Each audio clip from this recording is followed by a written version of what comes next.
Bonjour tout le monde et bienvenue sur ce nouvel épisode du podcast Syndrome Imposteur, le podcast qui t'aide à dépasser tes doutes et tes peurs.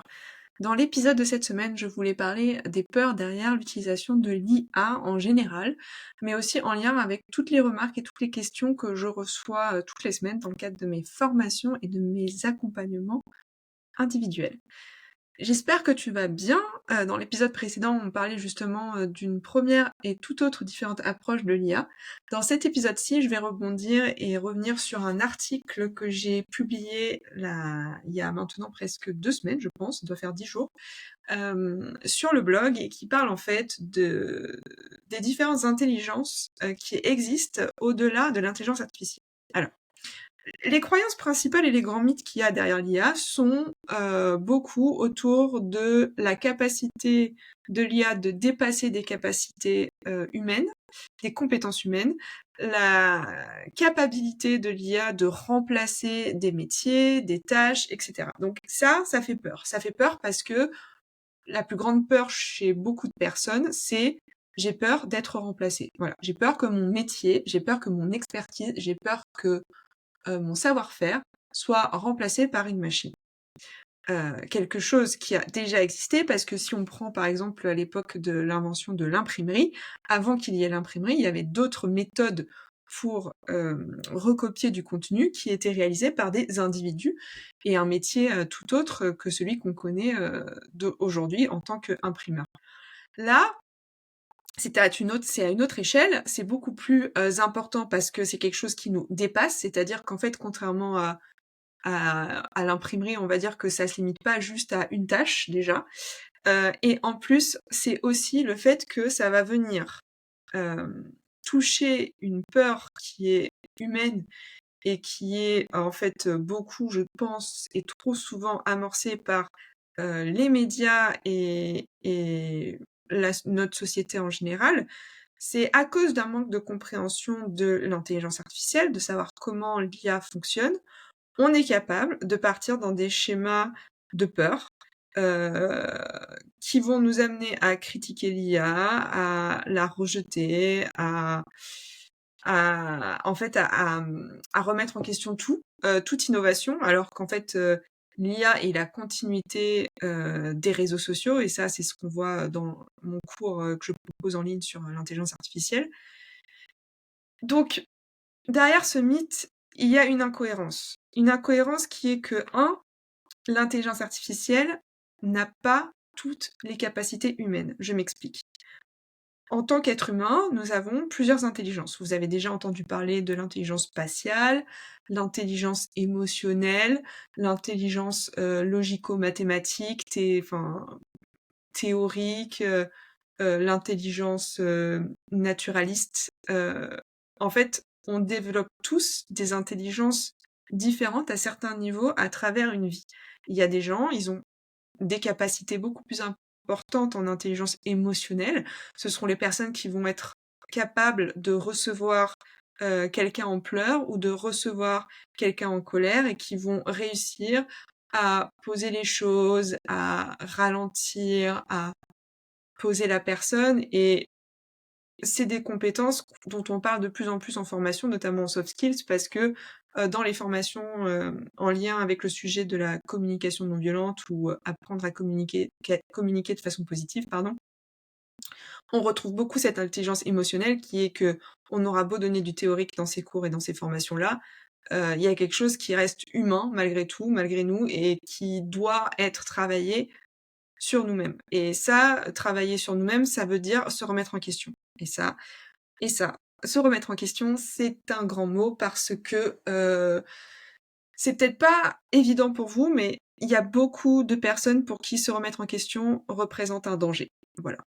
Je suis pas là pour défendre ces personnes-là, d'ailleurs, je suis juste là pour mettre des mots sur les choses. Et tout ça pour dire que je pense que le principal problème derrière tout ça, derrière ces peurs, c'est le manque de remise en question. Parce que si on y pense bien, l'IA donc va pouvoir répéter des tâches. L'IA imite très bien les capacités humaines, l'humain. Son langage, c'est la nouveauté, c'est ce qui fait qu'il est impressionnant. Il va être capable d'imiter, de s'inspirer, mais en même temps s'inspirer en reproduisant un mix. Il ne veut jamais faire de plagiat, il n'est pas fait pour faire du plagiat, pour faire du copier-coller. Il est fait pour s'inspirer de ce qui existe pour en faire quelque chose de nouveau. En gros, c'est ça. Et donc, pour ce qui est des autres intelligences, parlons-en. L'intelligence humaine, elle n'a pas la compétence d'intelligence humaine. L'intelligence spatiale, non plus. Naturaliste, non plus. Elle n'a pas les sens. L'odorat, l'ouïe, le goût. Elle n'a pas la vie, l'expérience. Donc l'expérience, ça veut dire avoir de l'expérience, ça veut pas juste dire dans votre CV j'ai travaillé 10, 20 ans pour une entreprise ou j'ai fait telle mission. Pour moi, avoir de l'expérience, c'est être en capacité de relater du vécu de façon suffisamment universelle pour tous. C'est-à-dire que quelqu'un, pour moi, qui a de l'expérience, c'est pas quelqu'un qui a un bon CV, c'est quelqu'un qui est capable de parler de sa vie, de son passé, de façon sereine, tout en apportant sa pierre à l'édifice. C'est-à-dire que l'expérience qu'il va relater, l'histoire qu'il va relater de cette expérience-là, voilà, l'histoire qu'il va raconter de cette expérience-là, elle va toucher les gens. Et c'est là, pour moi, si on pouvait faire, parce que je vous ai dit, depuis ce début d'année, je vise à faire des petits épisodes et je vais m'y tenir. Ça fait 6 minutes et j'ai encore 4 minutes devant moi, donc j'en profite, mais pour la faire courte, c'est ça, c'est cette vie VIE, cette expérience-là, qui amène cette expertise d'une certaine façon, elle ne l'a pas. Elle ne l'a pas. Elle est impressionnante, l'IA est impressionnante, l'IA peut faire beaucoup de choses, elle peut nous dépasser sur des calculs, elle peut nous dépasser sur produire un texte de recherche ou une synthèse parce qu'elle peut traiter des informations beaucoup plus rapidement que nous et j'ai envie de dire bah tant mieux parce que moi qui adore lire, bah maintenant je vais me concentrer sur des livres qui vont m'apporter du plaisir, je vais plus me concentrer sur des livres que je dois lire dans le cadre de ma tâche. Et moi je trouve ça sain. Je trouve ça sain dans le sens où on vit dans son temps, on vit dans un temps où on a des outils qui sont là pour nous faciliter la vie, pas pour remplacer notre travail, attention, pour nous faciliter la vie. Et donc si je vais pouvoir passer plus de temps sur des livres de qualité, que je juge de qualité, qui vont apporter dans mon expertise, dans ma connaissance d'un sujet, je vais donc au final mieux accumuler, pouvoir mieux partager, pouvoir mieux distiller, auprès de vous d'ailleurs. Et tout le reste, je vais pouvoir me faire aider par l'IA qui va m'aider à traiter des informations de façon plus rapide. Ceci ne change en rien mon travail. Il change mon travail par rapport aux tâches que je vais réaliser, c'est-à-dire que je vais privilégier des tâches qui requièrent avant tout le sens qu'est d'être humain.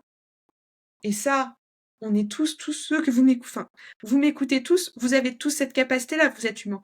La question que vous devez surtout vous poser, c'est qu'est-ce que je sais que j'ai en moi, que je peux partager au monde, que je peux partager aux autres? Et est-ce que je le partage déjà? Est-ce que je l'ai toujours pas partagé parce que j'ai peur, parce que je n'ose pas? Est-ce que l'IA peut franchement faire ce que je fais? Donc par exemple, des capacités humaines qui sont indéniables, c'est réconforter un ami, un proche au téléphone. Une IA ne pourra pas faire ça. Écouter véritablement quelqu'un, une IA ne pourra pas faire ça. Comprendre, relater, partager, une IA ne pourra pas faire ça. Ça se résume avec l'étincelle.